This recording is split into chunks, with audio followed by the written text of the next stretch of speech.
갑술년 겨울 경기도 여주 관도 삼거리 느티나무 아래에서 갓난아기 하나를 주운 적이 있으십니까? 이 종이에 적힌 날짜는 제가 태어난 날입니다. 그리고 이 부부가 저를 쌀 5썸 값에 팔았습니다. 저런 인간이 갓난아기를 팔아? 관원 불러! 저 사람이 아기를 팔았대! 관원을 불러라! 이것은 지금으로부터 꼭 20해 전 이야기입니다. 눈보라 치던 겨울밤, 경기도 여주 관도 위에서 한 부부가 선택을 했습니다. 그 선택이 20해 동안 곳간을 채워줬습니다. 그리고 20해가 지난 가을날, 단 하루 만에 그 모든 것을 가져갔습니다.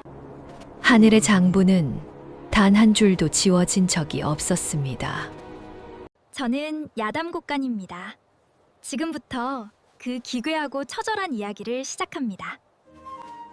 그해 겨울은 유독 이르게 그리고 모질게 찾아왔다. 음력으로 채 동짓달도 넘기지 않은 초겨울이었건만 경기도 여주 일대를 관통한 관도 위에는 이미 2뼘은 좋게 될 만한 눈이 쌓여 있었다. 바람이 산줄기를 타고 내려오면 길 위에 쌓인 눈먼지가 뱀처럼 흘러다니며 지나가는 이들의 발목을 핥았다. 발가락이 아린 정도가 아니라 아예 없는 것처럼 느껴지는 추위였다. 느티나무의 굵은 가지들은 흰 눈의 무게를 버티다 못해 밤새 뚝뚝 꺾여 나갔고 그 소리가 들판을 가로질러 사람 사는 마을까지 들려왔다. 그날 밤 그 길을 걷는 사람은 아무도 없었다. 아니, 있어서는 안 될 밤이었다. 최 씨는 원래 여주 고을에서 제법 알려진 장사치였다. 비단 한 피를 10피로 불리는 재주가 있다고 고을 사람들은 그를 두고 혀를 찼다. 혀를 차는 데는 2가지 의미가 섞여 있었다. 하나는 부러움, 다른 하나는 두려움. 최 씨가 무언가를 손에 쥐었을 때 그것이 이문이 된다면 절대 놓지 않는다는 걸 마을 사람들은 익히 알고 있었기 때문이다. 그는 이웃집 과부가 흉년의 땅을 내놓을 때 제값의 절반도 안 되는 돈으로 사들인 적이 있었다. 돌아서면서 그는 이렇게 말했다 한다. 내가 안 사면 딴 사람이 산다. 어차피 팔 거였잖아. 그 말이 틀리지는 않았다. 그러나 옳지도 않았다. 아내 막 씨는 그런 남편과 15년을 함께 살았다. 처음에는 남편의 손이 무섭기도 했고 입이 날카롭다 싶기도 했다. 하지만 세월이 흐르면서 막 씨도 조금씩 남편을 닮아갔다. 아니, 어쩌면 막 씨 안에도 원래 그런 신보가 있었는데 최 씨라는 사람을 만나 비로소 꺼낼 구실이 생긴 것인지도 몰랐다. 2 사람 사이에는 자식이 없었다. 혼례를 치른 지 15년이 지나도록 자식 복이 없으니 막 씨는 그것을 오히려 하늘이 자기들에게 재물복을 대신 주신 거라 여겼다. 자식에 쏟을 정성과 돈을 온전히 장사에 쏟아부으면 된다는 논리였다. 그러던 2 사람이 그날 밤 관도 위에 있었다. 이유는 단순했다. 여주에서 장호원 방향으로 이어지는 관도 중간에 최 씨가 외상으로 빌려준 물건 값을 받아야 할 사람이 있었다. 날이 아무리 추워도 빌려준 돈에는 계절이 없었다. 최 씨는 솜저고리에 두꺼운 도롱이를 걸치고 막 씨와 함께 길을 나섰다. 2 사람이 탄 조랑말은 눈밭에 발을 디딜 때마다 코로 하얀 숨을 뿜어냈다. 횃불을 들었으나 칼바람에 2번이나 꺼졌고 3번째 불을 붙이는 동안 최 씨의 손가락은 이미 감각을 잃었다. 관도 중간쯤 길이 3갈래로 나뉘는 삼거리가 있었다. 거기에 커다란 느티나무 한 그루가 있었고 그 나무 밑동 아래 눈 속에 반쯤 파묻힌 채로 무언가가 있었다. 막 씨가 먼저 보았다. 영감, 저것 좀 봐요. 최 씨가 고삐를 당겼다. 말이 멈췄다. 횃불을 가까이 들이밀었다. 거기 눈 속에 강보에 쌓인 갓난아기가 있었다. 아기는 울고 있었다. 아니, 울고 있다는 표현도 맞지 않았다. 이미 오래 울었는지 목이 잠겨 제대로 소리도 나오지 않는 상태였다. 작은 입이 열렸다 닫혔다, 열렸다 닫혔다 했다. 마치 물 밖에 나온 물고기처럼. 강보는 얇은 삼배 천 한 겹이 전부였고 그 사이로 드러난 손어른 엄지손가락 한 마디보다도 작은 그 손이 새파랗게 굳어 있었다. 막씨가 말해서 내려 아기를 들어 안았다. 세상에 이걸 누가 버린 거야. 여기에, 이 추위에. 아기의 몸은 얼음장 같았다. 막씨가 품 안으로 끌어당기자 아기가 그 온기를 느꼈는지 힘없이 꼼지락거렸다. 살아 있었다.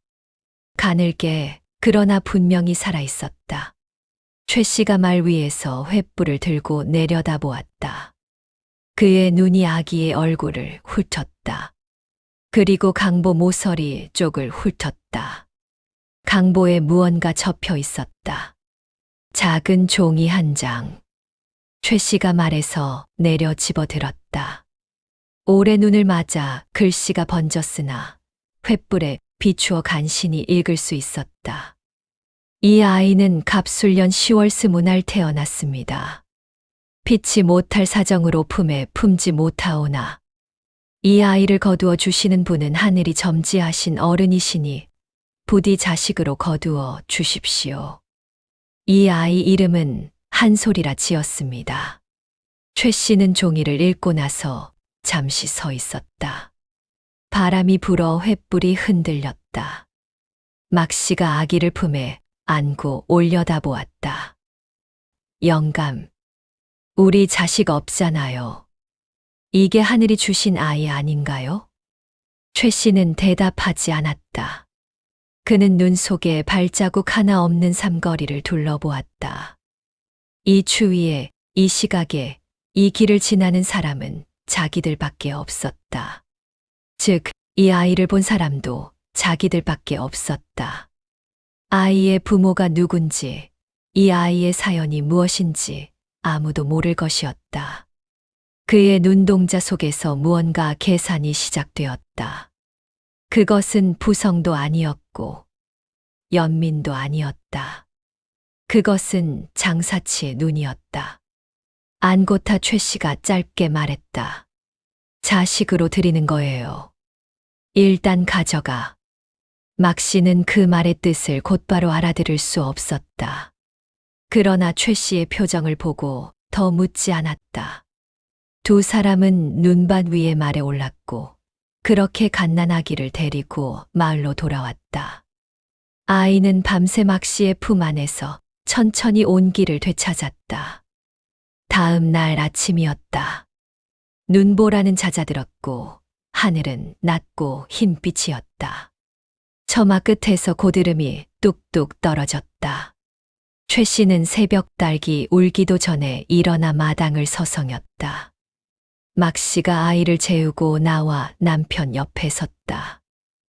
영감, 그래서 이 아이를 어떻게 할 거예요? 최 씨가 처마 끝 고드름을 바라보며 천천히 입을 열었다. 충청도 쪽에 노비 거간꾼 알지? 박서방. 막 씨의 눈이 흔들렸다. 설마, 갓난아기 노비는 값이 나쁘지 않아. 건강하면 더 받을 수 있고. 그래도 어떻게 그게 사람인데요. 사람이니까 값이 나오지. 막 씨는 한동안 말을 잊지 못했다. 그러나 최 씨는 이미 결정이 끝난 사람의 눈을 하고 있었다. 그 눈에는 흔들림이 없었다. 막 씨는 그 눈을 15해 가까이 보아왔다. 그 눈이 저럴 때는 이미 돌이킬 수 없다는 걸 알았다. 젖은 먹여야 해요. 팔 때 성하지 않으면 값이 떨어진다니까. 막 씨가 낮은 목소리로 말했다. 최 씨가 고개를 끄덕였다.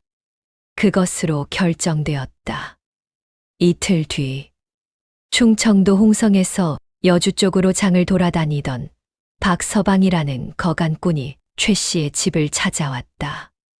박서방은 50이 좀 넘은 나이에 눈이 작고 입이 넓은 사내였다. 노비를 사고 파는 일을 20년 넘게 해온 사람이라 갓난아기를 훑어보는 눈이 마치 소장수가 소의 이빨을 보는 것처럼 빠르고 정확했다. 박서방이 아이를 받아들더니 손을 풀어 손가락을 펴고 발을 풀어 발바닥을 눌러보고 아이의 눈 흰자를 들여다보고 배꼽 주변을 짚어보았다. 아이는 그 낯선 손길에 버르적거렸다. 작은 주먹을 쥐고 발을 차고 울음을 터뜨렸다. 건강하구만. 사네요? 계집아이. 박서방이 아이를 다시 들어 얼굴을 보았다. 얼굴이 반반하게 생겼어. 이 정도면 나중에 반가 쪼겠어. 수청용으로도 수요가 있겠는데. 최 씨는 눈 하나 깜짝하지 않았다. 그럼 값을 더 쳐줘야지. 어디서 얻었소? 길에서 주웠어. 누가 버린 건지는 모르고. 알면 내가 여기 가져왔겠어. 박서방이 고개를 끄덕이며 흥정에 들어갔다. 두 사람이 주고받는 흥정 소리 사이로 아이의 울음이 끼어들었다. 누군가 받아주기를, 안아주기를, 이름을 불러주기를 그 작은 목구멍이 온 힘을 다해 원하고 있었다. 그러나 그 방 안에서 그 울음을 들어주는 사람은 아무도 없었다. 최 씨가 받은 돈은 쌀 5섬 값이었다. 나쁜 흥정이 아니었다. 갓난아기, 그것도 계집아이로는 제법 받은 편이었다. 최 씨는 돈을 헝겊 주머니에 싸서 마루 아래 독 속에 넣었다. 막 씨는 부엌에서 그 소리를 들으며 아무 말도 하지 않았다. 아이는 박서방의 등짐 속에 실려 홍성을 향해 사라졌다. 눈길이 아직 녹지 않은 관도 위로 조랑말 발소리가 멀어지며 울음소리가 거리와 함께 작아지다가 이윽고 완전히 들리지 않게 되었다.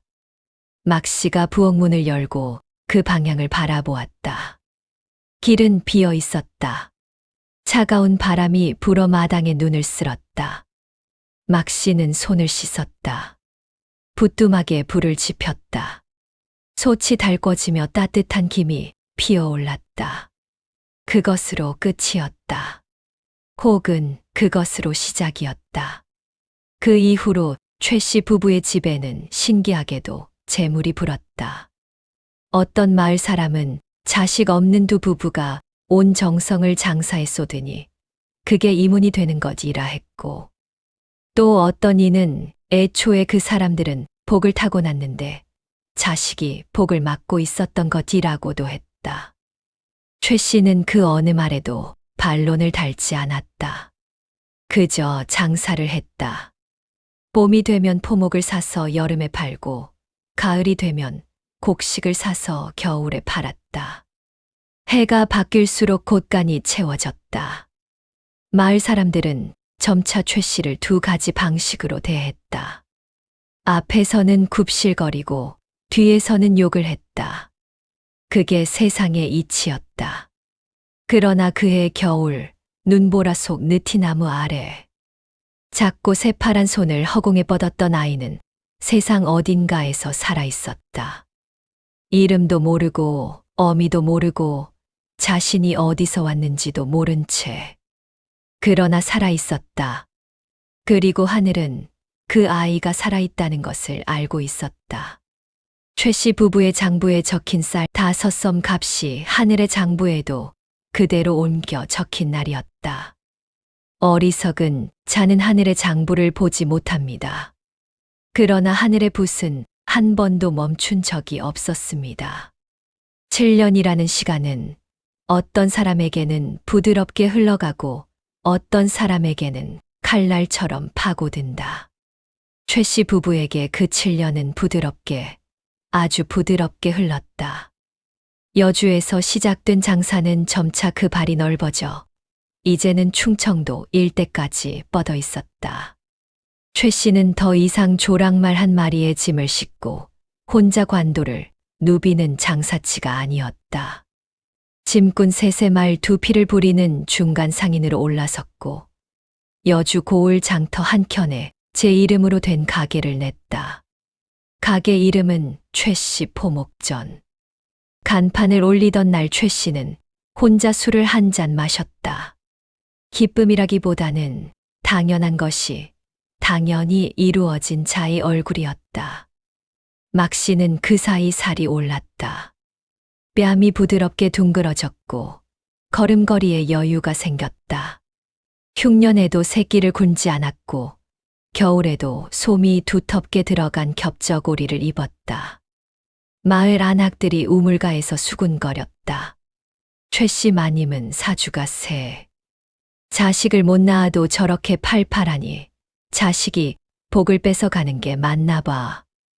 막 씨는 그 말을 모른 척 흘려들었다. 혹은 실제로 들리지 않았을지도 몰랐다. 귀는 자신이 듣고 싶은 소리에만 열리는 법이었다. 그러나 7년이 칼날처럼 흐른 사람이 있었다. 충청도 홍성. 읍내에서 두 마장 떨어진 외딴 마을 끄트머리에 제법 기와지붕을 얹은 집이 한 채 있었다. 집 주인은 강진사라 불리는 사람으로 글줄이나 읽어 진사볕을 끝자락을 걸쳤지만 실상은 소작인을 열어두고 땅으로 먹고 사는 지방 토호에 가까웠다. 강진사 집 마당 한켠 부엌과 헛간 사이에 거정문 하나를 달아놓은 작은 쪽방이 있었다. 종들이 기거하는 곳이었다. 그 방 안에 아이가 있었다. 7살. 강보에 쌓여 눈 속에서 발견되었던 그 아이는 이제 7살이었다. 이름은 돌쇠였다. 박서방이 강진사 집에 넘기면서 그렇게 불렀고 강진사 집에서도 그냥 그렇게 불렀다. 돌쇠. 강하게 자라라고 붙이는 이름이지만 실상은 이름을 생각해 줄 필요조차 없는 아이에게 그냥 갖다 붙이는 이름이기도 했다. 강진사 집의 다른 종들 마당쇠, 개똥이, 분이 도 이름만 들으면 다 그런 사람들이었다. 그해 봄 돌쇠의 하루는 새벽 딸기 울기 전부터 시작되었다. 아직 사위가 어두컴컴한 인시 무렵 제일 나이 든 종 마당쇠 어멈이 거정문을 발로 탁 걷어차며 소리를 질렀다. 야, 돌쇠야, 일어나, 우물 길어 와야지. 아이는 눈을 떴다. 아직 잠이 덜 깬 눈. 보리 낯빛에 가까운 아이의 얼굴에 찬 공기가 달라붙었다. 초봄이라지만 홍성의 새벽은 아직 겨울이었다. 아이는 얇은 삼배 홑겹 저고리 하나를 걸쳐 입고 일어났다. 발에는 지프로 엮은 미투리 하나. 뒤꿈치가 삐져나올 만큼 작았다. 아이의 발보다 신발이 더 작았다. 마당을 나서면 진흙이었다. 밤사이 살짝 얼었다가 낮에 햇살의 녹기를 반복하는 그 진흙이 발을 받아먹었다. 발가락 사이로 차갑고 질척한 흙이 밀고 들어왔다. 아이는 양동이를 들고 우물 쪽으로 걸어갔다. 우물 두레박 줄은 아직도 밤새 언 기운이 남아서 손에 닿는 순간 손바닥 살갗을 물었다. 아이의 손등은 이미 겨울 내내 갈라진 자리가 아물지 않아 두껍고 붉었다. 7살 아이의 손이 아니었다. 더 나이든 더 고된 다른 삶을 살아온 사람의 손이었다. 물을 길어 부엌에 가져다 놓으면 다음은 아궁이에 불을 지피는 일이었다. 아직 부싯돌 다루는 손이 능숙하지 않아 불이 잘 붙지 않을 때면 마당쇠. 어멈이 와서 이마를 한 대 쥐어박았다. 이것도 못하냐? 종 주제에 이것도 못해? 아이는 울지 않았다. 처음에는 울었다. 처음 이 집에 왔을 때 아직 4살이었을 무렵 아이는 밤마다 울었다. 이유도 몰랐다. 그냥 울고 싶었다. 누군가 안아주기를 원했고 누군가 이름을 다정하게 불러주기를 원했다. 그러나 이 집에서 다정하게 이름을 불러주는 사람은 없었다. 밥을 주면 먹고 일을 시키면 하고 맞으면 아프다는 것을 아는 것. 그것이 이 집에서 돌쇠가 배운 삶의 전부였다. 그래서 아이는 울음을 멈추었다. 정확히는 울음을 안으로 집어넣었다. 강진사 집의 하루는 종들의 등 위에서 굴러갔다. 강진사 본인은 아침 해가 마당 가득 들어올 무렵에야 일어나 세수를 하고 사랑채에 앉아 책을 펼쳤다. 글 읽는 소리가 마당을 넘어 부엌까지 들렸다. 강진사의 아내 오씨는 안채에서 바느질을 하거나 빈객을 맞이하는 일로 하루를 채웠다. 그들의 자식들 아들 둘의 딸 하나, 은 서당에 다니거나 마당에서 놀거나 했다. 돌쇠는 그들과 같은 한 해 아래 있었으나 다른 세상을 살았다. 아침 물 깃기, 불 떼기, 장작 패기, 마당 쓸기, 외양간 치우기, 나라, 찍기, 강진사의 아들 서당 따라가기, 짐 들어주기, 다시 물 깃기, 저녁 굴 떼기, 마지막으로 거정문 닫고 쓰러지기. 그것이 돌쇠의 하루였다. 밥은 하루 2끼였다. 아침에 된장국 한 그릇과 보리밥, 저녁에 식은 보리밥과 깍두기. 반찬이 있는 날도 있었고 없는 날도 있었다. 있는 날과 없는 날의 차이는 깍두기가 2쪽이냐 1쪽이냐의 차이였다. 아이는 늘 배가 고팠다. 7살짜리 사내 아이는 몸이 쑥쑥 자라는 나이였다.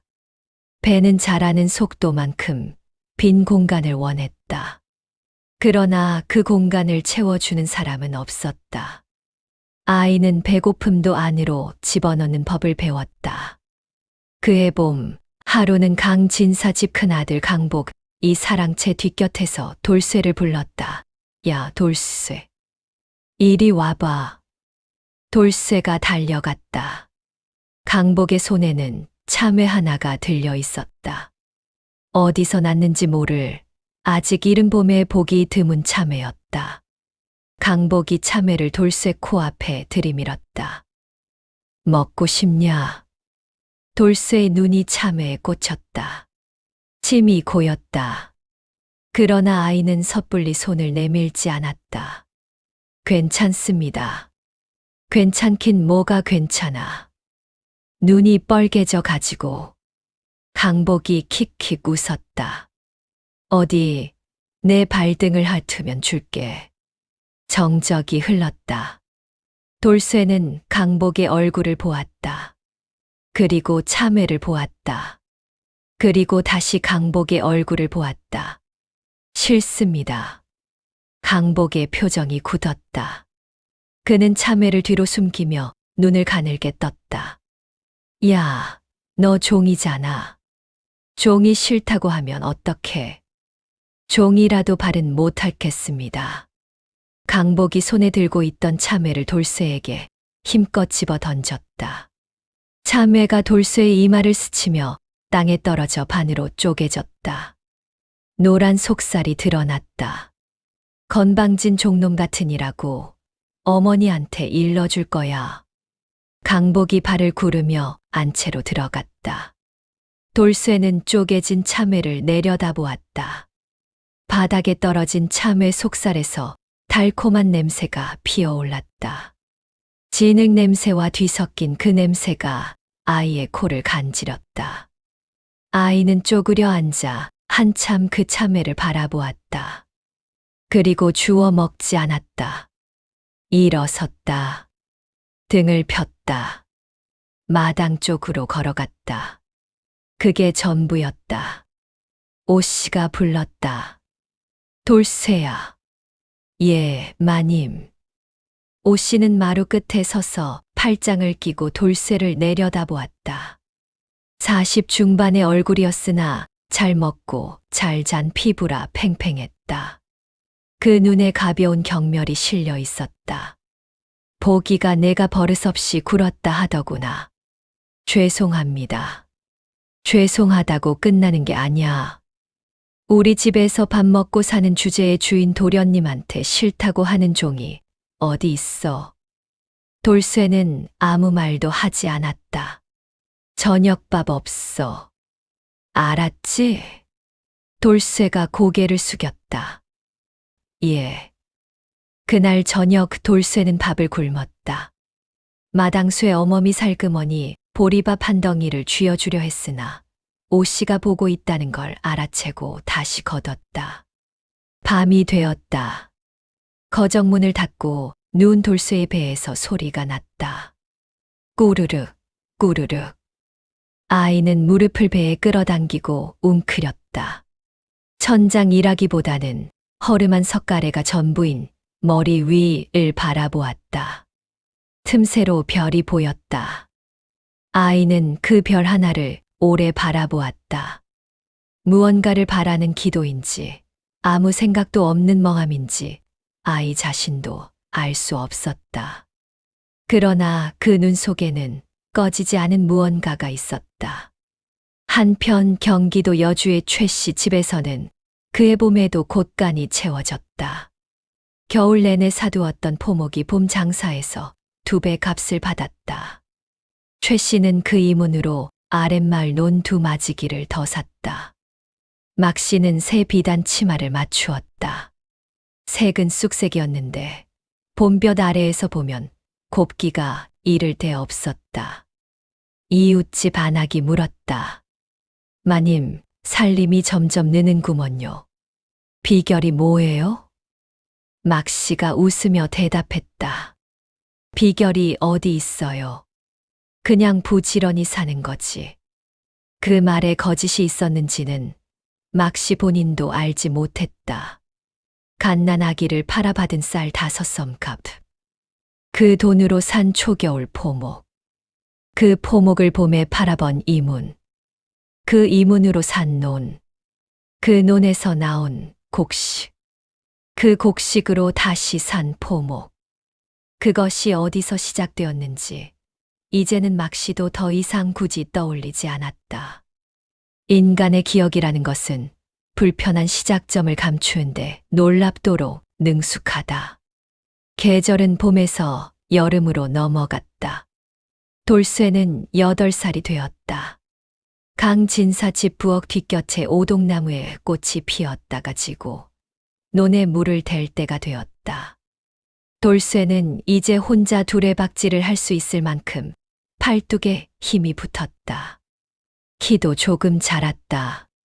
하지만 제대로 먹지 못하다 보니 뼈가 굵어지는 게 아니라 마디만 굵어지는 그런 성장이었다. 손목, 발목, 무릎 마디가 울퉁불퉁하게 튀어나온 반면 그 사이를 잇는 살은 없었다. 여름이 되면 일이 더 많아졌다. 논에 나가 피를 뽑아야 했고 소에게 여물을 먹여야 했고 곳간에 들어온 쥐를 쫓아야 했다. 한낮 옅은 아이의 등가죽을 구웠다. 등이 벌겋게 달아오르고 그 위로 땀이 흘러쓸렸다. 강진사의 아들 강복은 여름에도 서당에서 글을 읽었다. 돌쇠는 그 서당 가는 길에 강복의 책보를 들고 따라갔다. 서당 마당 밖에서 기다리는 동안 창호지 문 너머로 훈장의 목소리가 들렸다. 하늘천, 따지, 거물현, 누를황. 돌쇠는 그 소리를 들으며 담벼락에 기대어 앉았다. 눈을 감았다. 소리를 따라 입술을 작게 움직였다. 하늘천, 따지, 천자문이 무엇인지 몰랐다. 그러나 소리는 귀에 들어왔고 들어온 소리는 저절로 입에 담겼다. 돌쇠는 강복이 서당에 있는 한 시즌 내내 담벼락 옆에 쪼그려 앉아 그 소리를 외웠다. 마당쇠 어멈이 지나가다 그것을 보고 피식 웃었다. 돌쇠야, 너 글 배우려고? 그냥 소리가 재미있어서요. 재미있어도 소용없어. 종은 글 몰라도 일은 해. 돌쇠는 고개를 끄덕였다. 마당쇠 어멈이 걸어가고 나서 돌쇠는 다시 담벼락을 향해 앉았다. 검을 현 누를 황집, 우집주. 작은 입술이 움직였다. 소리 없는 공부가 뜨거운 여름 오후에 조용히 계속되었다. 가을이 되면 들판이 누렇게 익었다. 강진사 집 소작인들이 나락을 베어 날랐다. 돌쇠는 벼 하늘 지게에 지고 탈곡마당까지 날랐다. 볏짚 끝이 목덜미를 긁었고 지게 멜빵이 어깨에 파고들었다. 1번, 2번, 10번, 20번. 해가 기울도록 날랐다. 그래도 들판의 벼는 줄지 않는 것처럼 보였다. 저녁이 되어 돌쇠가 안채 마루 아래에 지게를 내려놓고 주저앉으면 몸이 땅속으로 꺼지는 것 같았다. 팔이 있는지 없는지 알 수 없었고 다리는 저린 것인지 아픈 것인지 구분이 가지 않았다. 그 상태로 아이는 하늘을 보았다. 가을 하늘은 높고 맑았다. 별이 많았다. 바람이 불면 들판에 빈 볏짚 냄새가 실려왔다. 어디선가 귀뚜라미가 울었다. 돌쇠는 그 소리를 들으며 생각했다. 나는 어디서 왔을까? 이 물음이 처음 생긴 건 6살 무렵이었다. 마당쇠 어멈에게 물었다. 어멈, 나는 원래 어디 있었어요? 마당쇠 어멈은 잠시 멈추었다가 대답했다. 박서방이 데려왔어. 그 전엔 나도 몰라. 박서방은요? 어디서 샀다고만 했지. 산다는 게 뭐예요? 마당쇠 어멈은 그 말에 한참 입을 다물었다가 돌쇠의 머리를 한 번 쓱 쓰다듬고는 걸어가 버렸다. 그게 전부였다. 돌쇠는 그 물음을 가슴 안쪽 깊은 데에 접어 넣었다. 대답이 없는 물음이라는 것을 알았기 때문이다. 대답이 없는 물음은 큰 소리로 하지 않는 것이 이 집에서 사는 법이었다. 겨울이 다시 찾아왔다. 돌쇠가 이 집에 들어온 지 4번째 겨울이었다. 거정문 틈으로 찬 바람이 들어왔다. 아이는 마당쇠 어멈이 준 낡은 솜 조각을 틈에 끼워 막았다. 새벽에는 더 추워서 무릎을 가슴에 당기고 몸을 최대한 작게 만들어야 체온이 유지되었다. 아이는 잠들기 전 별빛이 새는 석갈에 틈을 바라보는 습관이 생겼다. 저 별 중에 하나가 나를 알고 있을까? 알 수 없었다. 그러나 아이는 그렇게 믿었다. 그것만이 이 집에서 아이가 가진 유일한 것이었다. 한편 그해 겨울에도 여주 최씨 집의 곳간은 가득 찼다. 최씨는 47의 상투 위에 가시 제법 어울리는 나이가 되었다. 관도에서 서울로 이어지는 큰 장사꾼들과 어깨를 나란히 하기 시작했다. 막씨는 45세 안채를 새로 단장했다. 아궁이를 넓히고 마루에 장판을 새로 깔았다. 집 안에 은은한 참나무 냄새가 돌았다. 두 사람 사이에 그 겨울 눈보라 속의 이야기가 다시 오른 적은 없었다. 오를 이유가 없었다. 그것은 이미 지나간 일이었고 두 사람에게 아무런 해가 되지 않았으며 세상 누구도 알지 못하는 일이었다. 아무도 모르면 없었던 것이나 마찬가지였다. 그렇게 두 사람은 믿었다.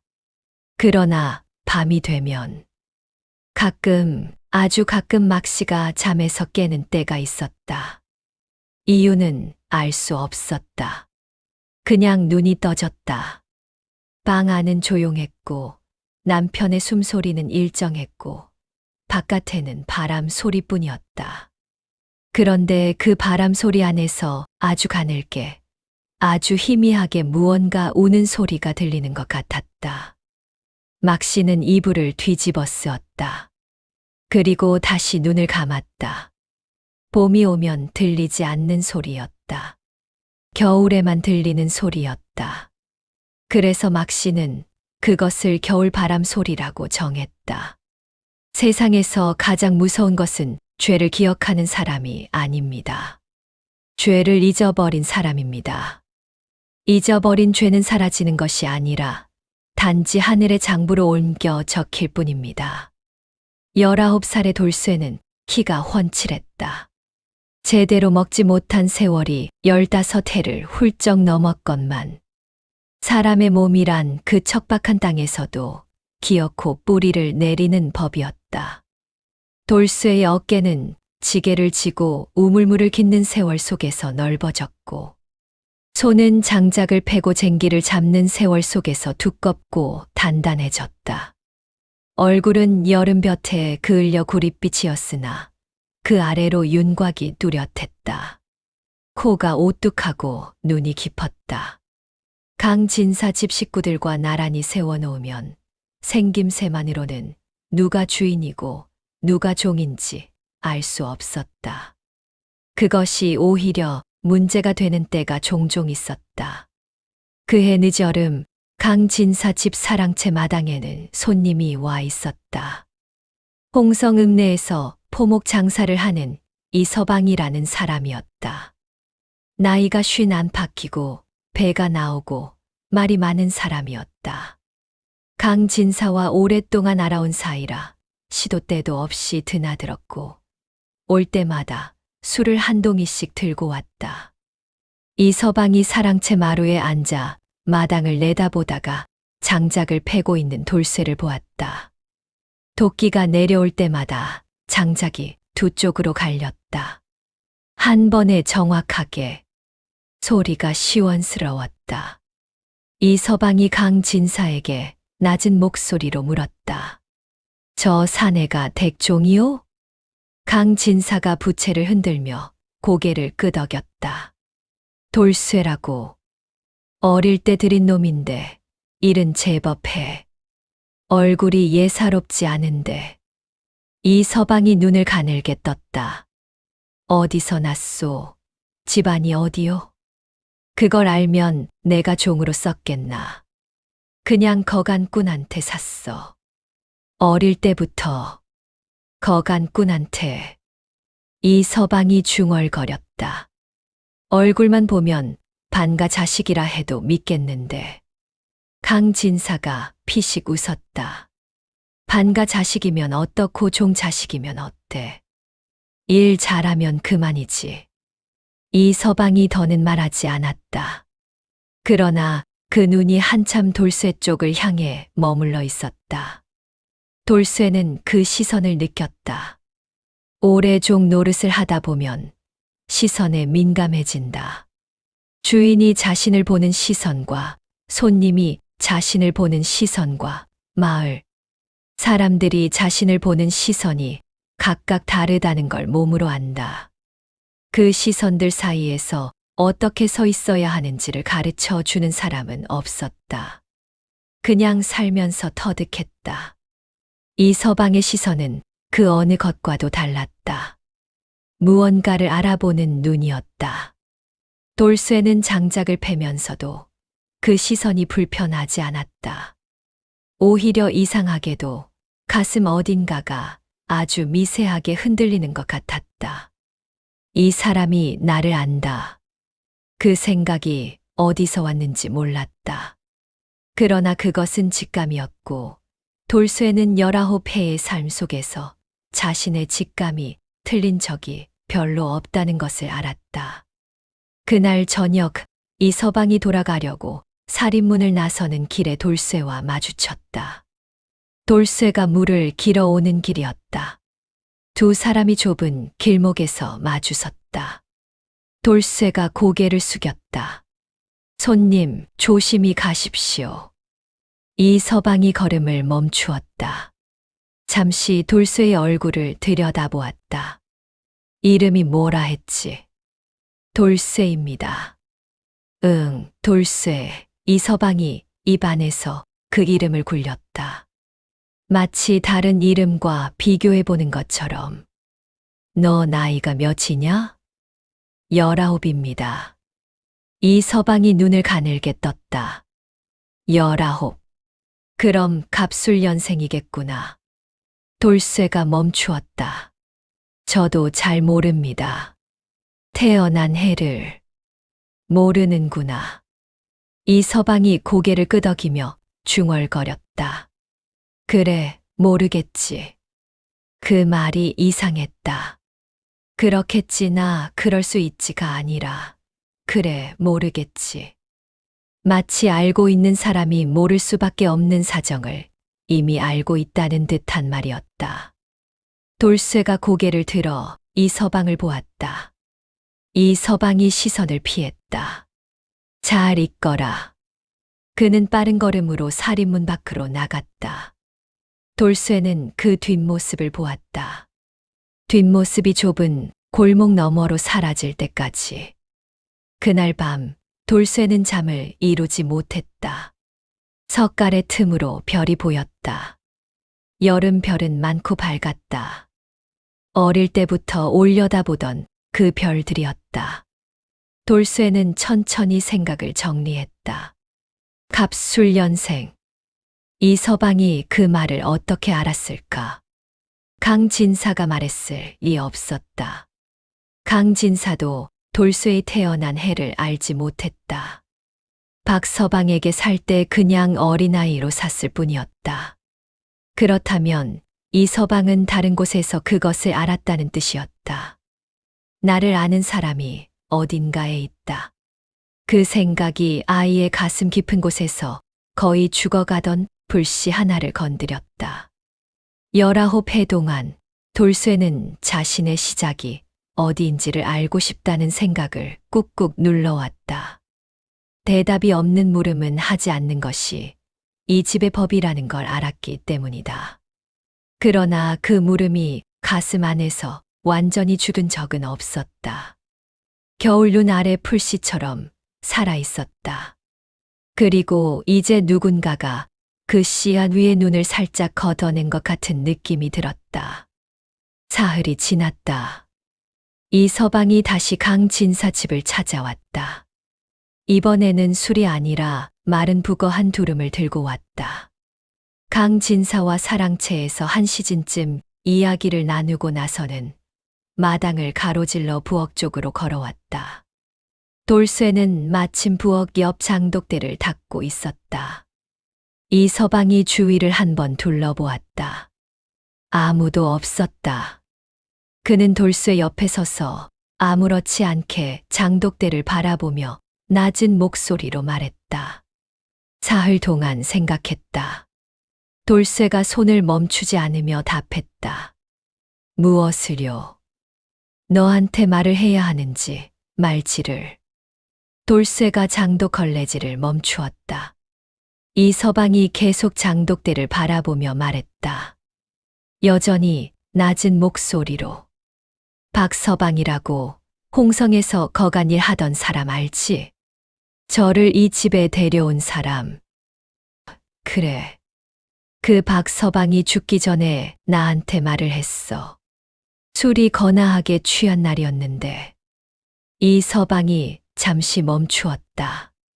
자기가 평생 사람 사고판 죄가 있다고. 그 중에 제일 마음에 걸리는 게 하나 있다고. 돌쇠의 심장이 한 박자 빠르게 뛰었다.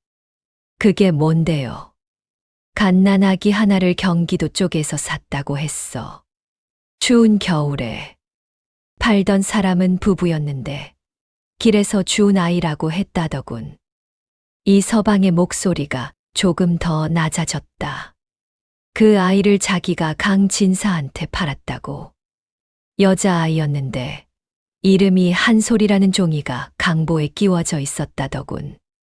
세상이 고요해졌다. 매미 소리가 들렸다. 장독대 옆 맨드라미가 바람에 흔들렸다. 어디선가 장닭이 울었다. 돌쇠는 한동안 아무 말도 하지 못했다. 한솔이. 작은 목소리로 그 이름을 되뇌었다. 처음 들어보는 이름이었다. 그러나 처음 들어보는 것 같지 않은 이름이었다. 마치 아주 오래전에 누군가가 아주 가까이에서 불러준 적이 있는 것 같은 그런 이름이었다. 종이에 계집아이라 했는데 박서방이 강진사한테 팔 때 사내아이처럼 이름을 바꿨다더군. 거간일이라는 게 원래 그래. 사내가 값이 더 나으니까. 이 서방이 돌쇠를 옆으로 흘겨보았다. 돌쇠, 내 나이가 19이라 했지. 갑술년생이면 딱 맞아. 돌쇠가 이 서방을 돌아보았다. 이 서방이 처음으로 돌쇠와 눈을 마주쳤다. 나도 확실한 건 모른다. 박서방 말이니까. 술 취한 늙은이 말이니까. 그러나 그가 잠시 입을 다물었다가 그 이야기를 혼자 알고 있기가 영 불편했다. 이 서방은 그 말을 끝으로 아무것도 더 말하지 않았다. 마당을 가로질러 살인문을 나갔다. 이번에는 뒤를 돌아보지 않았다. 돌쇠는 장독대 옆에 서 있었다. 매미가 울었다. 볕이 뜨거웠다. 등줄기로 땀이 흘렀다. 발 아래 흙이 뜨거웠다. 그러나 돌쇠는 그 어느 것도 느끼지 못했다. 가슴 안에서 무언가 움직이고 있었다. 거대하고 조용하고 느린 것이, 마치 오랫동안 잠들어 있던 것이 눈을 뜨는 것처럼. 길에서 주운 아이, 경기도 쪽에서 샀다. 부부였는데. 한솔. 그날 밤부터 돌쇠는 달라졌다. 겉으로는 달라진 것이 없었다. 새벽에 일어나 물을 길었고, 불을 떼었고, 마당을 쓸었고, 밥을 굶었고, 장작을 팼다. 강복에게 욕을 들었고, 오씨에게 꾸짖음을 들었고, 마당쇠 어멈의 잔소리를 들었다. 그러나 그 안에서 무언가가 계속 돌아가고 있었다. 생각이 계속되었다. 실처럼 이어지고 실처럼 끊어지고 다시 이어졌다. 경기도 쪽에서 샀다. 부부였다. 겨울이었다. 길에서 주운 아이라고 했다. 경기도, 겨울, 부부, 거간꾼. 이 단어들이 머릿속에서 수없이 배열되었다. 조각들이었다. 맞춰진 그림은 아니었다. 그러나 조각이 있다는 것은 그림이 있다는 뜻이었다. 돌쇠는 자신이 원하는 것이 무엇인지 처음으로 분명하게 알았다. 그림의 나머지 조각을 찾아야 했다. 보름이 지났다. 추석이 가까워진 무렵 강진사가 돌쇠를 불렀다. 한양 근교 장에 좀 다녀와라. 이번에 사들인 배를 팔아야 하는데 장꾼 셋이서 가기로 했다. 내가 짐꾼으로 따라가. 돌쇠가 고개를 숙였다. 예, 나리. 한양 근교로 가는 길은 닷새 거리였다. 돌쇠는 짐꾼들과 함께 관도를 걸었다. 걸으면서 눈이 바빴다. 마을마다 장터마다 사람들의 얼굴을 보았다. 무엇을 찾는지 알 수 없었다. 그러나 눈이 계속 움직였다. 닷새째 되는 날 장터에 도착했다. 한양 근교 장터는 컸다. 여주 장터보다 몇 배는 컸다. 포목, 곡식, 토기, 약재, 어물이 난전을 이루었고 사람들이 파도처럼 밀려다녔다. 돌쇠는 짐을 내려놓고 장터를 둘러보았다. 그때였다. 한 노인이 눈에 들어왔다. 포목전 맞은편에 약재를 팔고 있는 작은 좌판 뒤에 앉아있는 늙은 사내. 70은 훌쩍 넘어 보이는 나이에 등이 굽고 수염이 희었다. 손이 떨렸다. 그러나 눈은 아직 맑았다. 돌쇠가 천천히 그 좌판 앞으로 걸어갔다. 가까이 갈수록 어딘가 낯이 익었다. 낯이 익다는 것이 이상했다. 한 번도 본 적이 없는 얼굴이었다. 그러나 분명히 무언가가 저 얼굴과 연결되어 있었다. 노인이 올려다보았다. 뭘 살 텐가? 돌쇠가 입을 열었다. 어르신, 혹시 박서방 어르신과 아시는 분입니까? 노인의 손이 멈추었다. 박서방? 홍성에서 거간 일을 하시던 분입니다. 몇 해 전에 돌아가신. 노인이 돌쇠의 얼굴을 찬찬히 보았다. 아까보다 느린 눈길이었다. 마치 무언가를 더듬어 찾는 것처럼. 자네가 왜 그 사람을 물어보나? 저를 이 세상에 팔아넘긴 사람이 그분이라 들었습니다. 정적. 장터의 소란이 그 정적 위에 떠 있었다. 사람들이 지나쳤다. 물건 값을 흥정하는 소리, 아이 우는 소리, 장달 구는 소리. 노인이 천천히 입을 열었다. 앉아봐. 노인의 이름은 임씨였다. 박서방과는 젊은 시절부터 같은 장터에서 어깨를 비비고 살았던 사이였다. 박서방이 거간일을 할 때 임씨는 약재 장사를 했다. 둘은 50년 가까이 알고 지냈다. 임씨가 낮은 목소리로 말했다. 박서방이 죽기 전에 나한테도 말을 했어. 이 서방한테만 말한 게 아니었던 거지. 돌쇠가 눈을 들어 임씨를 보았다. 뭐라고 하셨습니까? 갓난아기 하나가 계속 마음에 걸린다고 했어. 경기도 여주 쪽 부부한테서 샀는데 그 부부가 겨울 눈길에서 준 아이를 팔았다고 했지. 임씨가 주름 깊은 눈을 찡그렸다. 그 강보 안에 종이가 있었는데 박서방이 그걸 버리지 못하고 죽을 때까지 갖고 있었어. 돌쇠의 숨이 멎었다. 종이가 아직 있습니까? 박서방 유품을 내가 거뒀거든. 자식이 없었으니까. 임씨가 천천히 허리를 펴더니 품 안으로 손을 넣었다. 이게 그건지는 나도 확신 못해. 그러나 박서방이 마지막까지 품에 지니고 있던 건 이것뿐이야. 그의 손에서 작은 것이 나왔다. 낡은 삼배 조각에 쌓인 종이 한 장. 오래되어 누렇게 변색되고 가장자리가 사가 있었다. 그러나 종이는 종이었다. 임씨가 그것을 돌쇠의 손 위에 올려놓았다. 돌쇠의 손이 떨렸다. 천천히 펼쳤다. 글씨가 번져 있었다. 19년의 세월을 겪어낸 종이었다. 그러나 여전히 읽을 수 있었다. 이 아이는 갑술년 10월 20날 태어났습니다. 글자가 눈앞에서 흔들렸다. 피치 못할 사정으로 품에 품지 못하오나 이 아이를 거두어 주시는 분은 하늘이 점지하신 어른이시니 부디 자식으로 거두어 주십시오. 이 아이 이름은 한솔이라 지었습니다. 돌쇠는 한참 그 종이를 내려다보았다. 매미가 울었다. 장터의 소란이 귀에서 멀어졌다. 볕이 뜨거웠으나 손이 시렸다.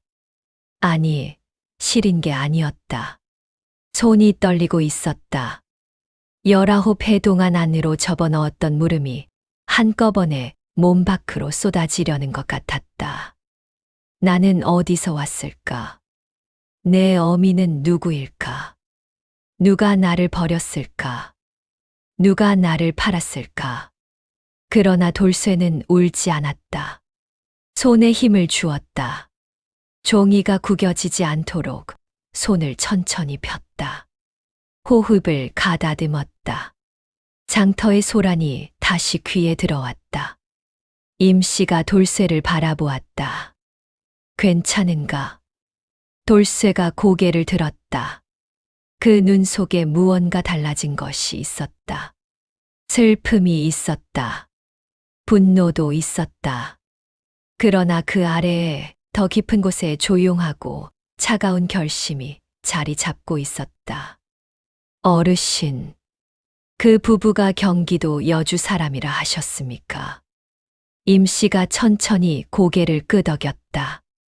박서방이 그랬어. 여주 장터 근방이라고. 성 씨는 아십니까?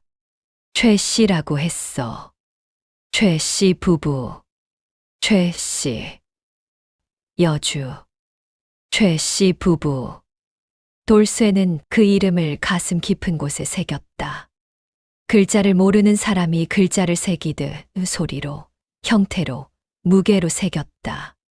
한양 근교 장터에서 홍성으로 돌아오는 닷새 길. 돌쇠는 내내 말이 없었다. 짐꾼들이 이야기를 걸었으나 짧게 답했다. 걸으면서도 눈이 먼 곳을 향했다. 마음은 이미 다른 데 가 있었다. 닷새 내내 돌쇠의 머릿속에는 하나의 생각이 굴렀다. 여주, 최 씨 부부. 나는 그곳에 가야 한다. 홍성으로 돌아온 날 밤. 돌쇠는 거정문을 닫고 석가래 틈의 별을 바라보았다. 여름 별은 여전히 많고 밝았다. 어릴 때부터 올려다보던 그 별들이었다. 그러나 오늘 밤 그 별들은 10살 때나 15살 때와는 다르게 보였다. 어릴 때는 그 별들에게 물었다. 저 별 중에 하나가 나를 알고 있을까? 오늘 밤은 달랐다. 오늘 밤 돌쇠는 별들에게 말했다. 나는 이제 안다. 내가 어디서 왔는지를. 그러니 하늘도 알아야 한다. 어떻게 끝날 것인지를. 한편 그 시각. 경기도 여주. 59살의 최 씨는 사랑채에 앉아 장부를 들여다보고 있었다. 관자놀이에 흰머리가 제법 섞여 있었다. 눈가에 주름이 자리를 잡았고 예전보다 허리를 펼 때 시간이 걸렸다. 그러나 눈빛만은 아직 날카로웠다. 장부를 훑은 눈이 빠르고 정확했다. 곳간에는 쌀이 가득했다. 포목전은 번성했다. 논이 늘었다. 살림이 불었다. 최 씨는 장부를 덮으며 흡족한 얼굴로 등을 기댔다. 창밖에서 여름 밤바람이 불어왔다. 따뜻했다. 매미 소리가 멀어지고 귀뚜라미 소리가 가까워졌다. 여름과 가을의 경계에 선 밤이었다. 57의 막씨가 차를 들고 들어왔다. 가을이 오려나 봐요.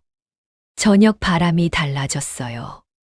최 씨가 찻잔을 받으며 고개를 끄덕였다. 올해 추수가 좋을 것 같아. 벼 상태가 나쁘지 않으니. 두 사람은 그렇게 가을을 이야기했다. 아무런 불안도 없이, 아무런 두려움도 없이. 사람이 잊은 것이 있을 때 그 사람 안에서는 그것이 없는 것과 같다. 최 씨와 막 씨에게 19해 전 그 겨울밤의 일은 없는 일이었다. 그러나 없는 일이 없어지는 것은 아니었다. 그날 밤 경기도 여주에서 이틀거리 되는 홍성의 거정문 안에서 19살. 돌쇠가 두 눈을 뜨고 별을 올려다보고 있었다. 그 눈 속에 59 최 씨의 평온한 밤이 끝날 날을 향한 시간이 조용하고 천천히 그러나 멈추지 않고 흘러가고 있었다. 하늘의 장부는 단 한 줄도 지워진 적이 없었다. 이제 그 장부의 마지막 장이 펼쳐지기 시작하고 있었다. 세상의 모든 죄는 반드시 증인을 남깁니다. 그 증인이 사람일 때도 있고 종이 한 장일 때도 있습니다. 그리고 아주 드물게 그 증인이 바로 그 죄의 피해자일 때가 있습니다. 그것이 가장 무서운 경우입니다. 1년이라는 시간은 어떤 사람에게는 준비의 시간이다. 돌쇠는 그 1년을 허투루 쓰지 않았다. 홍성에서 한양근교 장터로 다녀온 그 가을부터 돌쇠는 달라지기 시작했다. 겉으로는 여전히 같았다. 새벽에 일어나 물을 길었고 장작을 팼고 마당을 쓸었다. 강복의 책보를 들고 서당길을 따라갔고 오씨에게 꾸짖음을 들으면 고개를 숙였다. 그러나 그 안에서 무언가가 빠른 속도로 자라고 있었다. 밤마다 돌쇠는 공부를 했다. 이 서방이 몰래 흘려준 낡은 천자문 한 권, 마당쇠 어멈이 누군가에게 받아온 이야기책 한 권, 강복이 서당에서 배우고 돌아와 사랑채에서 소리 내있는 것을 담벼락 너머에서 듣고 외운 구절들. 그것이 전부였다. 그러나 돌쇠는 12살 때부터 담벼락 그늘에서 소리 없이 글을 외워온 사람이었다. 8년의 그 침묵의 공부가 1년 만에 꽃을 피웠다. 글을 읽을 수 있게 되었다. 완전하지는 않았으나 종이 위의 글자들이 소리가 되고 소리가 뜻이 되었다. 강보 안의 종이에 적힌 그 글자들을 이제는 도움 없이 혼자 읽을 수 있었다. 이 아이는 갑술년 10월 20날 태어났습니다. 밤마다 그 문장을 읽었다. 20번, 30번, 100번. 읽을 때마다 눈물이 나오려 했다. 그러나 돌쇠는 울지 않았다. 눈물을 안으로 집어넣는 법은 4살 때부터 배운 것이었다. 그해 가을이 지나고 겨울이 왔다가 봄이 왔다. 돌쇠는 봄이 오자마자 강진사를 찾아갔다. 강진사는 사랑채에서 문서를 들여다보고 있었다. 돌쇠가 무릎을 꿇고 앉았다. 날이 드릴 말씀이 있습니다. 강진사가 문서에서 눈을 들었다. 뭔데? 저는 본래 종으로 태어난 사람이 아닙니다. 강진사의 눈썹이 올라갔다. 그는 손에 든 문서를 천천히 내려놓았다. 뭐라고? 저는 갑술년 겨울 경기도 여주 관도에서 버려진 아이입니다. 그것을 어떤 부부가 주워 거간꾼에게 팔았습니다. 그 거간꾼이 저를 날이 되게 팔았습니다. 증거가 있습니다. 돌쇠가 품 안에서 낡은 종이를 꺼냈다. 강진사가 그것을 받아들었다. 훑어보았다. 표정이 굳었다. 이게 어디서 난 거야? 박서방 어르신의 유품입니다. 그분이 돌아가시기 전에 남기신 것입니다. 강진사가 한동안 종이를 들여다보았다. 방 안에 침묵이 흘렀다. 강진사는 문서를 접는 사람이었다. 글을 읽는 사람이었다. 그 종이 안에 무엇이 적혀 있는지를, 그리고 그것이 어떤 무게를 지니는지를 누구보다 빠르게 파악했다. 이걸 가지고 뭘 하려는 거야? 관아에 고하겠습니다. 정적. 강진사가 돌쇠를 바라보았다. 종이 든 손가락이 아주 미세하게 떨렸다. 강진사는 현명한 사람이었다. 아니, 정확히는 손해를 계산하는 데 빠른 사람이었다.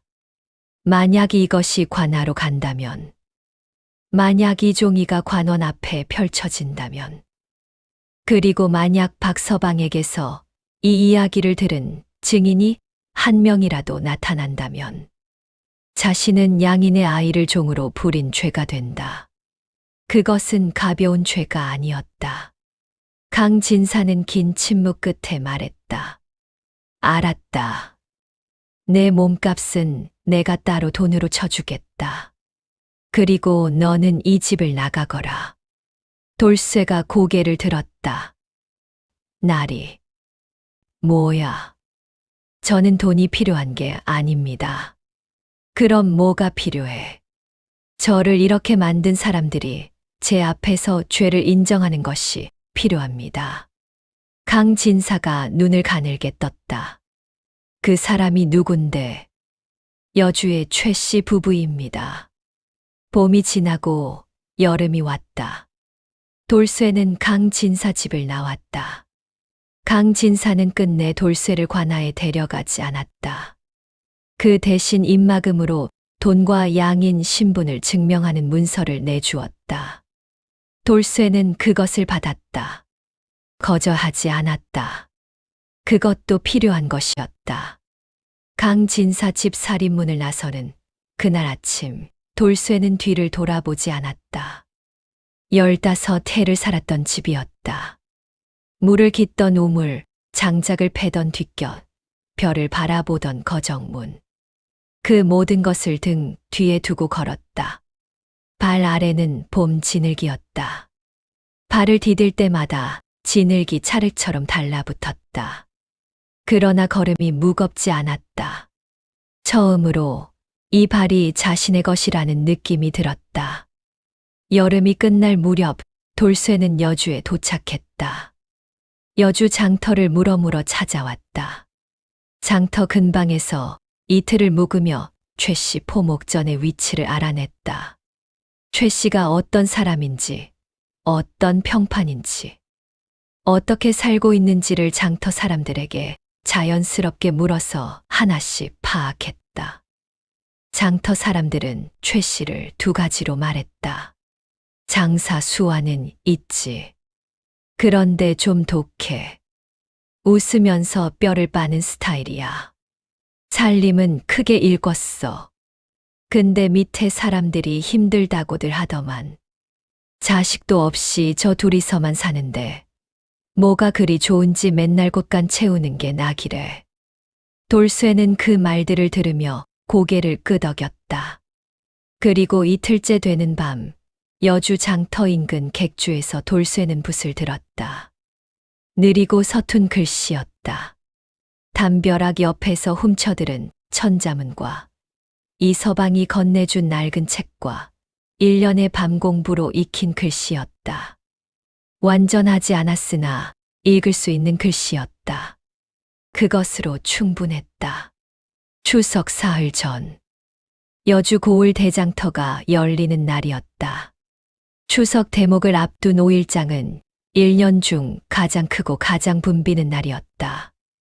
경기도 일대의 장사꾼들이 모여들었고 각 고을의 백성들이 명절 준비를 위해 쏟아져 나왔다. 포목, 곡식, 생선, 기름, 토기, 약재가 난전을 이루었고 그 사이로 사람들이 파도처럼 흘렀다. 최씨 포목전은 장터에서 가장 목 좋은 자리에 있었다. 20년의 장사가 쌓아 올린 위치였다. 최씨 포목전이라 적힌 간판 아래 비단과 삼배와 모시가 색색이 걸려 있었다. 최씨는 그 가게 앞 의자에 앉아 지나가는 사람들과 흥정을 했다. 나이 60의 배가 나오고 얼굴에 살이 올랐으나 눈빛만은 아직 날카로웠다. 막씨는 가게 안쪽에서 포목을 정리했다. 장터의 소란이 한창이던 낮 무렵이었다. 군중 사이에서 한 젊은 사내가 걸어왔다. 20에 가까운 나이, 키가 훤칠하고 어깨가 넓었다. 구릿빛 피부에 눈이 깊고 코가 오뚝했다. 손이 두껍고 거칠었으나 그 걸음걸이에는 무언가 평범하지 않은 것이 있었다. 두려움이 없었다. 망설임이 없었다. 장터의 군중을 가르며 걷는 그 걸음이 일직선이었다. 최씨 포목전을 향해. 최씨가 그 사내를 보았다. 처음에는 손님인 줄 알았다. 그러나 걸음을 멈추지 않고 가게 바로 앞까지 왔을 때 뭔가 다르다는 것을 느꼈다. 뭘 사려고? 최씨가 물었다. 사내가 최씨의 눈을 정면으로 바라보았다. 그 눈빛이 장사치를 보는 눈이 아니었다. 사러 온 게 아닙니다. 그럼 물어볼 것이 있어서 왔습니다. 최씨의 눈이 가늘어졌다. 나한테 뭘? 사내가 천천히 또렷하게 말했다. 갑술년 겨울 경기도 여주관도 삼거리 느티나무 아래에서 갓난아기 하나를 주운 적이 있으십니까? 공기가 바뀌었다. 최 씨의 표정이 굳었다. 눈 깜짝할 사이의 일이었으나 그것은 분명했다. 미세하게 그러나 분명하게 그 눈 안에서 무언가가 지나갔다. 가게 안에서 포목을 정리하던 막 씨가 고개를 들었다. 사내와 눈이 마주쳤다. 막 씨의 손이 멈추었다. 최 씨가 빠르게 표정을 추스르며 말했다. 무슨 소리야? 나를 뭘로 보고 부정하시겠습니까? 부정할 것도 없어. 그런 일이 없었으니까. 사내가 고개를 끄덕였다. 그러시다면 그는 품 안에서 무언가를 꺼냈다. 낡은 삼배 조각에 쌓인 종이 한 장. 그것을 최 씨의 눈앞에 펼쳐들었다. 최 씨가 그 종이를 보는 순간 얼굴에서 핏기가 빠져나갔다. 20해의 세월이 흘렀어도 그 글씨를 잊은 적이 없었다. 이 아이 이름은 한솔이라 지었습니다. 이것이 무엇인지 아시겠습니까? 사내의 목소리는 조용했다. 그러나 그 조용함이 장터의 소란보다 더 크게 귀를 파고들었다. 최 씨가 입을 열었다 닫았다. 막 씨가 가게 안에서 나왔다. 두 사람이 나란히 섰다. 나이 60, 58. 20해 전보다 살이 오르고 주름이 늘었으나 그 눈 안의 것들은 여전히 같았다. 그게 어디서 난 거야? 최 씨가 낮게 말했다. 박서방 어르신의 유품입니다. 어르신이 저를 거간질한 분이시지요. 주위 사람들이 멈추기 시작했다. 장터의 군중이라는 것은 무언가 심상치 않은 기운이 흐르면 본능적으로 모이게 되어 있다. 가장 가까운 포목전 주인이 귀를 쫑긋했다. 기름 장수가 목을 빼었다. 지나가던 안악이 걸음을 멈추었다. 하나, 둘, 셋 사람들이 둘러섰다. 나리. 사내가 다시 입을 열었다. 저는 갑술년 10월 20날에 태어났습니다. 그해 동짓달 여주 관도 삼거리 느티나무 아래에서 버려졌습니다. 그것을 나리와 마님 두 분이서 주우셨습니다. 군중이 숨을 죽였다. 그리고 이튿날 새벽 거간꾼 박서방에게 쌀 5섬 값에 파셨습니다. 쾅. 막 씨가 가게 기둥을 잡았다. 몸이 흔들렸다. 박서방은 저를 충청도 홍성강 진사댁에 노비로 팔았습니다. 저는 그 집에서 15해를 종으로 살았습니다. 말도 안 되는 소리야. 최 씨가 목소리를 높였다. 증거도 없이 남의 가게 앞에서 이게 무슨 짓이야? 이놈이 증거가 없다 하셨습니까? 사내가 종이를 군중 쪽으로 들어보였다. 이 종이에 쓰인 글씨는 제 어미가 쓴 것입니다. 갑술년 10월 20날이라는 날짜와 한솔이라는 이름이 적혀 있습니다. 박서방은 이것을 죽는 날까지 품에 지니고 있었습니다. 그분이 이것을 남긴 것은 이 죄를 땅에 묻고 싶지 않으셨기 때문입니다. 군중 사이에서 수군거림이 일었다. 저것 좀 봐. 아니, 갓난애를 팔았다고. 여주 최 씨가? 저 사람이 그 아이라는 거야. 최 씨가 앞으로 나섰다. 이봐, 이 자가 사기를 치려는 거야. 저 종이가 진짜인지. 누가 알아. 종이 한 장으로 남의 멀쩡한 사람한테 죄를 뒤집어 씌우려는 수작이라고. 군중이 흔들렸다. 최 씨의 말도 맞는 말이었다. 종이 한 장이었다. 증인이 있어야 했다. 그 순간이었다. 군중 사이에서 한 사람이 걸어 나왔다. 쉰이 훌쩍 넘은 나이. 눈이 작고 입이 넓은 사람. 이 서방이었다. 이 서방이 사내 옆에 섰다. 최 씨가 그를 보았다. 한 번도 본 적 없는 얼굴이었다. 그러나 최 씨의 눈이 가늘어졌다. 당신은 누구야? 홍성포목 장사 이서방이라 하오. 이서방이 군중을 향해 고개를 돌리며 또렷하게 말했다. 나는 박서방과 50년 지기요. 그 사람이 죽기 전에 나한테 직접 말했소. 경기도 여주 최 씨 부부한테서 갓난 아기를 사서 홍성강 진사댁에 노비로 넘겼다고. 그 아이가 강보 안에 종이를 지니고 있었다고. 그리고 이번에는 또 다른 목소리였다. 군중의 반대편에서 등이 굽은 노인 하나가 걸어 나왔다. 임씨였다. 나는 임씨요. 박서방의 유품을 거뒀던 사람이요. 그 종이를 이 아이에게 직접 전해준 것도 나요. 군중이 완전히 멈추었다. 세 사람이 나란히 섰다. 한솔, 이서방, 임씨. 최 씨의 얼굴이 창백해졌다. 그는 주위를 둘러보았다. 수십 명의 눈이 자신을 향해 있었다. 평생 이 장터에서 얼굴을 알려온 사람들의 눈이었다. 그 눈들이 지금 이 순간 완전히 달라져 있었다. 수군거림이 파도처럼 커졌다. 저게 진짜야? 증인이 2명이나 있잖아. 갓난애를 팔다니. 그 돈으로 저 가게 차린 거야? 막 씨가 기둥을 잡은 손에 힘을 주었다.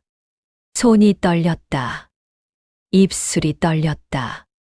최 씨가 한 발 앞으로 나서며 목소리를 높이려 했다. 이봐, 다들 이자의 말에 속으면 안 돼. 증인이 2명이면 뭐야? 다 짜고 치는 거 아니야?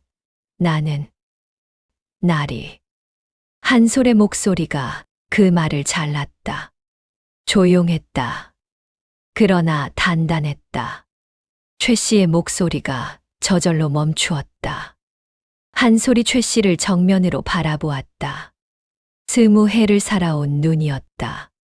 새벽 우물에 시린 두레박줄을 잡아온 눈이었다.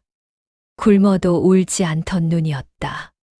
담벼락 옆에서 소리 없이 글자를 외워온 눈이었다. 그 눈이 지금 60살 최 씨를 내려다보고 있었다. 저는 나리께 딱 한 가지를 여쭙고 싶습니다. 한솔이 천천히 말했다.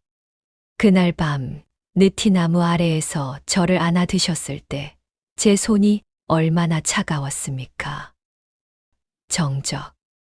장터의 모든 소리가 사라졌다. 북적이던 사람들이 숨을 멈추었다. 기름 장수가 국자를 든 채로 굳었다. 아이를 안고 있던 안악의 팔에 힘이 들어갔다. 막 씨의 눈에서 눈물이 흘렀다. 막을 수 없는 눈물이었다. 의지와 상관없이 흘렀다. 겨울밤 눈보라 속. 삼배 한 겹으로 쌓인 갓난아기. 새파랗게 굳은 손. 그 손이 허공을 향해 뻗었던 것. 그것을 자신이 안았던 것. 체온이 전해지자 아기가 꼼지락거렸던 것. 막 씨는 그것을 잊었다고 생각했다. 잊었다고 정했다. 그러나 잊은 것이 아니었다. 겨울만 되면 들려오던 그 바람 소리가 지금 이 햇살 밝은 가을 장터 한복판에서 한 젊은 사내의 목소리로 돌아왔다. 그 손이 차가우셨을 때 한솔이 계속 말했다. 그때 마님 가슴이 조금이라도 아프셨습니까? 막 씨가 손으로 입을 막았다. 최 씨가 굳어 있었다. 무어라 말할 수가 없었다. 부정할 수가 없었다. 분노할 수가 없었다. 그 눈 깊고 조용하고 분노도 아니고 슬픔도 아닌 그 무언가를 담은 눈 앞에서 20년간 쌓아올린 망각이 한꺼번에 허물어졌다. 군중이 다시 술렁였다. 이번에는 수군거림이 아니었다. 분노였다. 저런 인간이 있나. 갓난아기를 팔아서 장사 미천을 했다는 거잖아. 저 가게가 그 돈으로 차린 거라고 관아에 고해야 하는 거 아니야?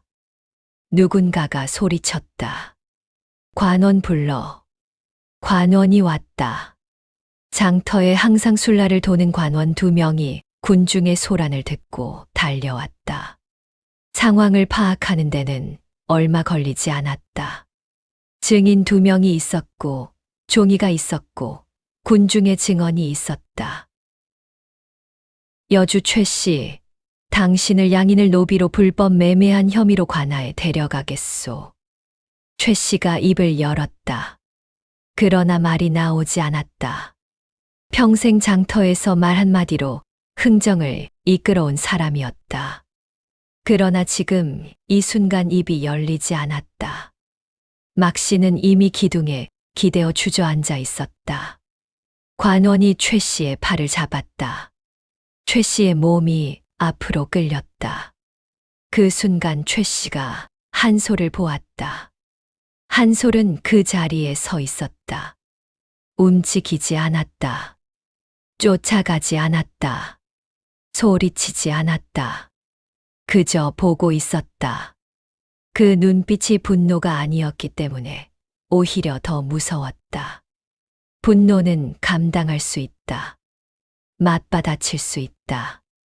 그러나 저 눈빛은 분노가 아니었다. 그것은 하늘을 닮은 눈이었다.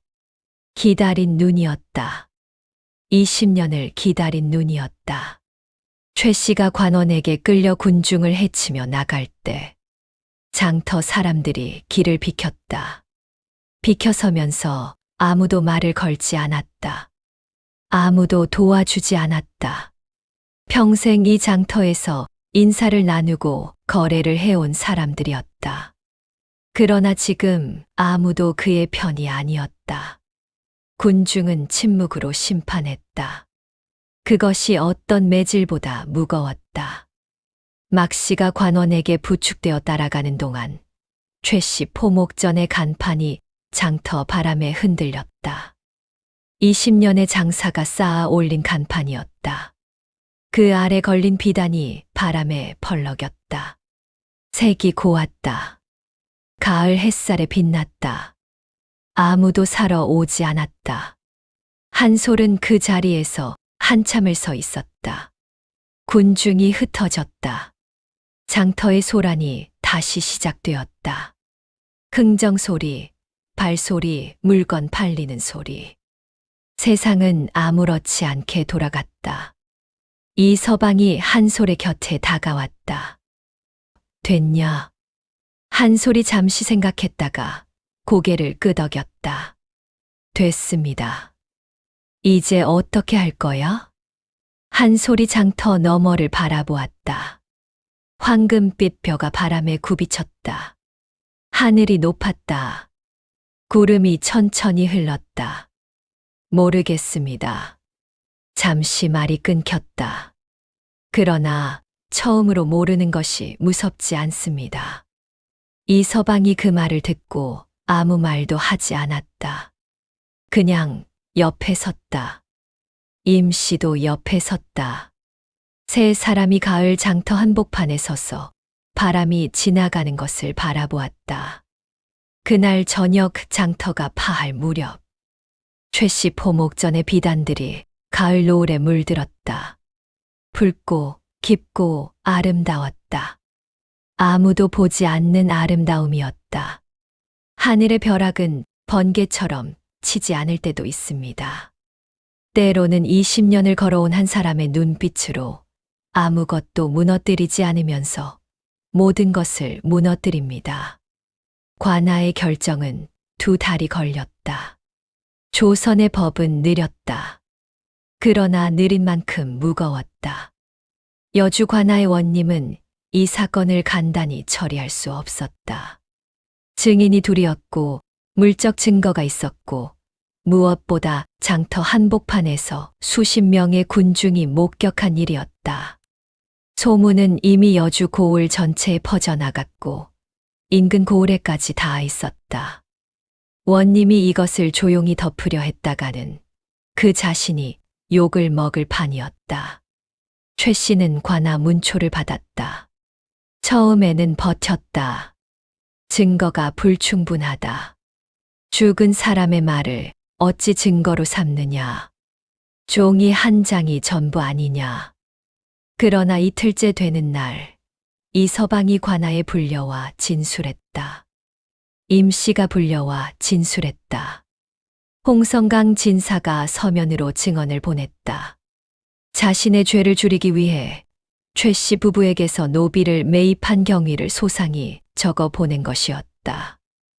그리고 사흘째 되는 날, 원님이 최 씨에게 물었다. 이 아이의 강보에서 나온 종이에 적힌 날짜와 이 아이의 나이가 정확히 일치한다. 거간꾼 박 씨가 두 사람의 증인에게 같은 내용을 털어놓았다. 강 진사의 서면 증언까지 있다. 그래도 모른다 할 것이냐. 최 씨는 오래 침묵했다. 관아마루 아래 무릎을 꿇고 앉아 있었다. 평생 무릎을 꿇어본 적이 없는 사람이었다. 장사판에서는 앉는 사람이 지는 것이었다. 그래서 최 씨는 언제나 서 있었다.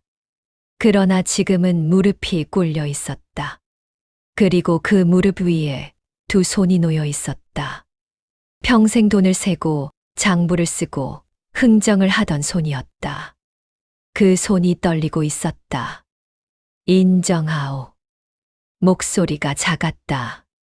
그러나 관아 마루에 울렸다. 원님이 붓을 들었다. 관결이 내려진 것은 음력 10월 20날이었다. 공교롭게도 한솔이 태어난 날이었다. 갑술년 10월 20날. 20년이 지난 같은 달 같은 날. 아무도 그것을 계획한 사람은 없었다. 그러나 하늘은 언제나 이런 방식으로 자신이 장부를 관리하고 있다는 것을 알렸다. 관결의 내용은 다음과 같았다. 첫째, 여주 최 씨는 양인의 아이를 불법으로 매매한 죄로 전 재산을 몰수한다. 둘째, 최 씨 포목전과 논밭, 가옥 일체를 관해 귀속한다. 셋째, 최 씨 부부는 거주 이전을 제한하며 고을 관아의 감시 아래 놓인다. 넷째, 한솔의 양인 신분을 공식 회복한다. 원님이 관결문을 읽어 내려가는 동안 최 씨는 고개를 들지 못했다. 막 씨는 울었다. 소리 없이 울었다. 장터에서 눈물이 흘렀을 때와 마찬가지였다. 막을 수 없는 울음이었다. 그것이 무엇을 향한 울음인지는 막 씨 자신도 알 수 없었다.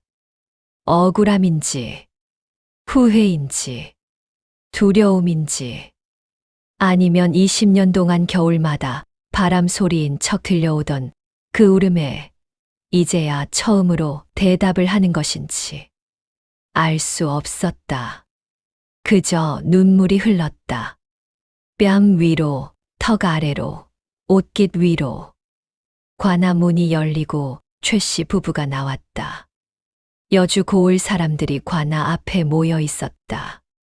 조선의 관아 앞이란 판결이 나는 날이면 구경꾼이 모이게 되어 있었다. 더구나 이 사건은 이미 고을 전체가 알고 있는 사건이었다. 최 씨가 관아 문을 나서는 순간 군중의 시선이 한꺼번에 쏟아졌다. 그 시선들을 최 씨는 평생 알아왔다. 앞에서는 굽실거리고 뒤에서는 욕하는 시선. 그 시선이 자신을 향해 있다는 것을 알면서도 무시했다. 돈이 있으면 그 시선을 무시할 수 있었다. 그러나 지금은 달랐다. 돈이 없었다. 가게가 없었다. 논이 없었다. 곳간이 없었다. 남은 것은 두 사람의 몸뿐이었다. 그 몸을 향해 군중의 시선이 쏟아졌다. 아무도 말을 걸지 않았다. 아무도 손을 내밀지 않았다. 침묵이 가장 무거운 심판이었다. 최 씨는 걸었다. 막 씨가 따라 걸었다. 두 사람의 발 아래로 낙엽이 밟혔다. 바스락, 바스락. 바람이 불어 나머지 은행잎들이 한꺼번에 떨어졌다. 노란 잎들이 두 사람의 어깨 위에, 머리 위에 내려앉았다. 최 씨는 그것을 털지 않았다. 걸을 힘이 없었다. 한솔은 관아 앞 느티나무 아래에 서 있었다. 관결이 나는 날이라는 것을 알고 왔다. 그러나 관아 안에 들어가지는 않았다. 들어갈 필요가 없었다. 자신이 해야 할 일은 장터에서 이미 끝났다. 나머지는 하늘과 관이 할 일이었다. 최 씨 부부가 관아 문을 나서는 것을 보았다. 두 사람이 군중 사이를 걸어 나오는 것을 보았다. 가까워졌다. 최 씨가 한솔을 보았다. 발걸음이 잠깐 느려졌다. 그러나 멈추지 않았다. 한솔 곁을 지나치려 할 때였다. 나리. 한솔이 불렀다. 최 씨가 멈추었다. 뒤를 돌아보지 않았다. 그러나 발이 멈추었다. 한솔이 최 씨의 등을 향해 말했다. 원망하지 않겠습니다. 정적. 바람이 불었다. 은행잎이 흩어졌다. 원망하지 않겠다고요? 최 씨의 목소리가 낮게, 갈라지게 나왔다. 왜? 한솔이 천천히 대답했다. 나리가 그날 밤 저를 주우지 않으셨다면 저는 그 눈 속에서 죽었을 것입니다. 살린 것이 나리이고 팔아넘긴 것도 나리입니다. 제 안에서 그 두 가지가 아직 싸우고 있습니다. 최 씨가 아무 말도 하지 않았다. 그러나 한솔이 계속 말했다. 하늘이 이미 판단했습니다. 제가 원망을 더할 필요가 없습니다. 막 씨가 몸을 돌렸다. 한솔을 보았다. 처음으로, 제대로, 정면으로. 막 씨의 눈에 다시 눈물이 고였다. 무언가 말하려 했다. 입이 열렸다 닫혔다. 열렸다 닫혔다. 끝내 나온 말은 두 글자였다. 미안하다. 한솔이 그 말을 들었다. 표정이 변하지 않았다. 그러나 눈 안에서 무언가가 움직였다. 아주 깊은 곳에서 아주 미세하게. 들었습니다. 그게 전부였다. 한솔은 더 이상 말하지 않았다. 최 씨 부부는 돌아서서 걸었다. 두 사람의 뒷모습이 군중 사이로, 낙엽 위로, 회색 하늘 아래로 사라졌다. 그날 오후, 한솔은 혼자 관도를 걸었다. 여주 읍내에서 이어지는 관도. 2시간쯤 걸으면 나오는 삼거리. 느티나무가 있는 그 삼거리. 발 아래로 관도의 흙이 얇게 얼어 있었다. 밟을 때마다 사각사각 소리가 났다. 바람이 뺨을 스쳤다. 저절로 귀가 당겨지는 추위였다. 그 추위가 익숙했다. 아니, 익숙한 추위가 아니었다. 이 추위를 자신은 태어나면서부터 알고 있었다. 어미의 기억은 없었다. 어미의 얼굴도, 목소리도, 냄새도 몰랐다. 그러나 이 추위는 알았다. 눈보라치는 겨울관도, 삼배 한 겹 강보, 새파랗게 굳어가는 손. 그것이 자신의 시작이었다. 삼거리가 보였다. 느티나무가 거기 있었다. 20년이라는 세월이 지났건만 느티나무는 거기 그대로였다. 훨씬 더 굵어졌고 훨씬 더 높아졌다. 겨울이 오기 전이라 잎이 다 떨어진 앙상한 가지들이 회색 하늘을 향해 뻗어 있었다. 한솔이 그 나무 아래에 섰다. 나무 밑동 아래를 내려다보았다. 눈은 아직 없었다. 낙엽만 수북이 쌓여 있었다. 갈색, 노란색, 굵은색 낙엽들이 바람 따라 뒤엉켜 있었다. 여기였다. 바로 여기였다. 자신이 버려진 곳. 최 씨 부부가 자신을 주운 곳. 그리고 자신의 20년이 시작된 곳. 한솔은 그 자리에 천천히 무릎을 꿇었다. 낙엽이 바스락거렸다. 차가운 땅이 무릎을 통해 올라왔다. 한솔은 낙엽 위에 두 손을 얹었다. 눈을 감았다. 눈을 감으니 것들이 보였다. 내 살의 기억, 거정문, 새벽 우물, 두레박줄, 갈라진 손등, 7살의 기억, 참외, 강복의 발, 굶은 밤의 배소리, 12살의 기억, 담벼락, 소리 없이 움직이던 입술, 하늘천, 따지, 19의 기억, 이서방의 눈, 임씨의 손, 낡은 삼배 조각에 쌓인 종이, 20살의 기억, 장터, 군중, 최 씨의 굳은 얼굴, 막 씨의 눈물, 그리고 기억에 없는 기억 하나, 강보, 눈, 얼어가는 손, 허공을 향해 뻗은 작은 주먹. 그것이 자신이었다. 한솔은 오래 그 자리에 있었다. 바람이 불고 낙엽이 흩어졌다. 한참 후에 눈물이 흘렀다. 장터에서도 흘리지 않았던 눈물이었다. 관아 앞에서도 흘리지 않았던 눈물이었다. 19해를 안으로 집어넣었던 눈물이었다. 그것이 지금 이 나무 아래에서 아무도 없는 관도 위에서 흘렀다. 소리가 없었다. 어릴 때부터 울음을 안으로 집어넣는 법을 배운 사람의 눈물은 소리가 없었다. 그냥 뺨 위를 타고 흘렀다. 차가운 바람이 그것을 식혔다. 턱 아래에서 떨어져 낙엽 위에 닿았다. 눈물이 낙엽을 적셨다. 한솔은 그것을 닦지 않았다. 흐르는 것은 흐르게 두었다. 20년 만에 처음으로. 얼마나 지났을까? 바람이 잦아들었다. 한솔이 눈을 떴다. 느티나무 위로 하늘이 보였다. 회색이었던 하늘이 언제부터인지 조금 밝아져 있었다. 구름 사이로 햇살 한 줄기가 가늘게 내려왔다. 나무의 앙상한 가지들 사이로 그 빛이 비스듬히 떨어졌다. 한솔은 그 빛을 바라보았다. 어릴 때 석가래 틈으로 별을 바라보던 것처럼. 그때는 물었다.